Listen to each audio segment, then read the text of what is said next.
Yesterday, a Wisconsin jury found Kyle Rittenhouse not guilty of the charges he faced for fatally shooting 2 people and injuring another during unrest in Kenosha last year.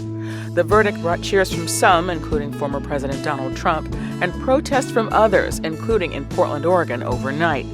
And it's been met with disappointment outside the courthouse in Brunswick, Georgia, where 3 white men are on trial after they chased and then killed Ahmaud Arbery, an African-American, after they saw him jogging down a residential street.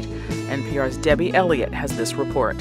News of Kyle Rittenhouse's acquittal spread quickly on the lawn of the Glenn County, Georgia courthouse. Armia Crawford and Mercury Gaynor shake their heads in disbelief.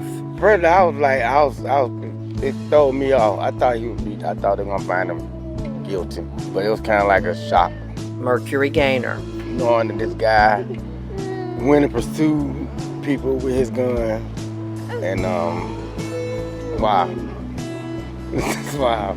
Crawford says a double standard was at play in the way Rittenhouse's actions were judged, and he's concerned about the message this verdict might send. That's kind of what I'm worried about now. Like, okay, if he can get off with that, then what can anybody else get off with? That's crazy.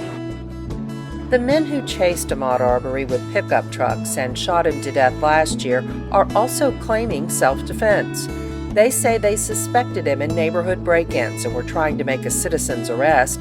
Marcus Arbery says the Rittenhouse verdict doesn't make him worry about the nearly all-white jury hearing the murder case over his son's killing because the facts are so different. But Rebecca Moore, an Army veteran and nursing student in Brunswick, does have concerns. She was already anxious about how the jury will judge the evidence. The Rittenhouse verdict doesn't help. I'm honestly very worried about it. I'm worried that it sets a precedence for other people to do the same thing and get away with it. It's frightening.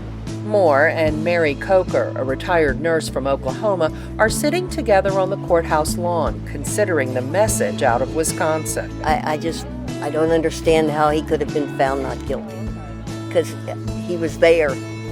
He had the weapon. I just don't.